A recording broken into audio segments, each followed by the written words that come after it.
Les Void Reapers sont un chapitre Space Marine successeur des Salamanders. Leur forteresse monastère est basée sur Thule, dans le secteur River, au nord de la galaxie. Bien qu'ils soient assignés à la protection du système Sol, leur principal devoir est la défense de Rempart, un monde situé au nord-ouest du secteur, qui sert de dernière défense contre les Xenos Relica qui ont déjà dévoré la majorité du sous-secteur. Ils protègent également la population contre les raids Drukhari et les attaques orques de la WAG Gutsbusta. Leurs couleurs sont le noir et le blanc. En effet, les reliquats semblent avoir une aversion naturelle pour tout ce qui est blanc et lumineux. Ainsi, les Space Marines servent naturellement d'appât, ce qui permet de limiter les pertes humaines. A contrario, leur pactage dorsal, les plaques de plastron couvrant leur cœur et la main tenant leur bolter sont colorés d'un noir mat, dans l'espoir que ces parties vitales soient plus souvent épargnées. Dû à une croyance antédiluvienne, leur genouillère droite bénéficie aussi de ce traitement. Leur casque d'un blanc pur les fait ressembler à des spectres afin d'instiller la peur dans le cœur des reliquats. En toute période, au moins 70% des forces du chapitre sont placées en garnison ou en patrouille dans le sous-secteur Relicant.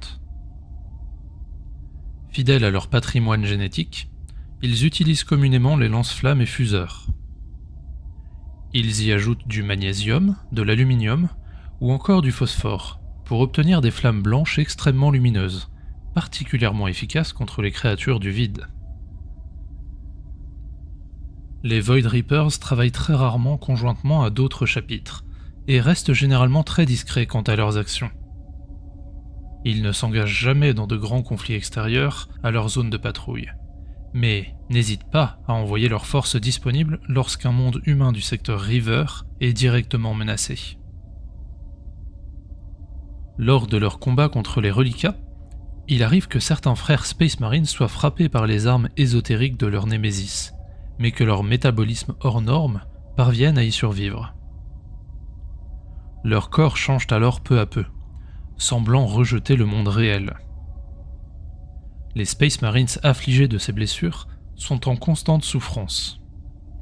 Une souffrance qui se fait plus forte et plus insupportable à mesure que leur blessure s'étend. Sa vitesse de propagation dépend de l'individu touché. Additionnellement, plus la victime s'éloigne des failles créées par les reliquats, plus la douleur se fait intense, jusqu'à en devenir insoutenable. Lorsqu'elle devient insupportable, le Space Marine touché est alors officiellement exilé du chapitre. Il est envoyé dans un caisson de stase où il sera stocké avec des frères ayant subi le même sort, jusqu'à ce qu'ils soient assez nombreux. Une fois en nombre suffisant, ils sont déportés dans une station proche des anomalies. Ils sont réveillés, leurs armures sont repeintes, et ils forment alors une unité de rédempteurs. Leur schéma de couleur est alors inversé, pour signifier qu'ils sont prêts à mourir. Pourvus de l'intégralité de leur équipement d'antan, ils sont envoyés dans les failles pour porter la guerre au cœur de l'ennemi, tout en sachant pertinemment qu'ils ne reviendront pas. C'est une fin des plus enviables pour les combattants touchés par l'affliction, car elle leur permet une mort glorieuse au nom de l'Empereur Dieu. De même, la proximité avec les failles reliquats leur permet d'être libérés d'une douleur qui les hante parfois depuis des années. Certains y voient une bénédiction de l'anathème lui-même, les délivrant de leur souffrance pour qu'ils puissent combattre en son nom, à leur plus haut potentiel jusqu'à la mort. Les Void Reapers possèdent une partie de complexe spatial qui orbite autour de Rempart. Vestige en ruine d'une station Xenos, elle recèle de nombreux secrets sur les observateurs, les reliquats et leurs origines. Ces informations sont jalousement gardées par le chapitre.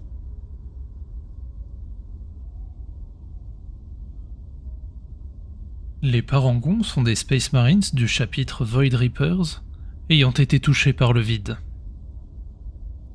Par leur volonté, leur souffrance ou un autre facteur inconnu, leur esprit a surmonté l'infection du vide, arrêtant sa progression habituelle. Ainsi, suite à cette épreuve, ils développent spontanément des aptitudes de psyker.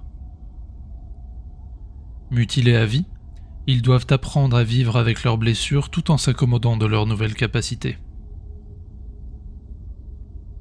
L'éveil d'un parangon est extrêmement rare, si bien que des milliers de Void Reapers peuvent devenir des Rédempteurs et entamer leur dernier voyage sans qu'un parangon n'apparaisse. Le maximum de parangons que le chapitre ait accueilli en même temps est 3, après la réactivation de la station de l'œil vide en 227.M35. Cependant, il est plus courant qu'il n'y ait qu'un seul parangon au sein du chapitre, ou qu'il n'y en ait pas du tout. Les parangons ont fini par être considérés comme des élus de l'empereur dans leur lutte contre les reliquats. Leurs yeux sont noirs comme la nuit et semblent aspirer la lumière alentour. Leurs plaies béantes abritent des abysses galactiques et ne guérissent jamais, malgré leur constitution d'Astartés. Cependant, elles ne mettent plus en jeu la vie de ces derniers. Ainsi, il n'est pas rare qu'il manque à un parangon un bras ou une jambe, ou même un morceau de torse à la place duquel on peut observer une noirceur insondable. Ils sont entourés de mystères, la source de leur pouvoir étant inconnue. Aux premières heures du chapitre, ils ont été systématiquement éliminés par les chapelains, étant vus comme des mutants. Néanmoins, avec le temps passant et la menace des reliquats grandissantes, ils finirent par être utilisés, puis appréciés pour leurs compétences. En 381 M35, leurs pouvoirs psychiques ésotériques attirèrent l'attention indésirable de l'Ordo Hereticus. L'inquisiteur Malakai Vane vint inspecter le chapitre sur Rempart, après avoir visité leur forteresse chapitrale sur Tulle. Malheureusement, il trouva la mort lors d'une attaque reliquat, selon le maître du chapitre Vultrantar lui-même présent sur les lieux. D'autres inspections ont été programmées par la suite, mais elles ont toutes été avortées d'une façon ou d'une autre. Suite à cela, les tensions entre l'Inquisition et le chapitre ont été constantes. Mais elles ne se sont jamais envenimées au point de se transformer en guerre.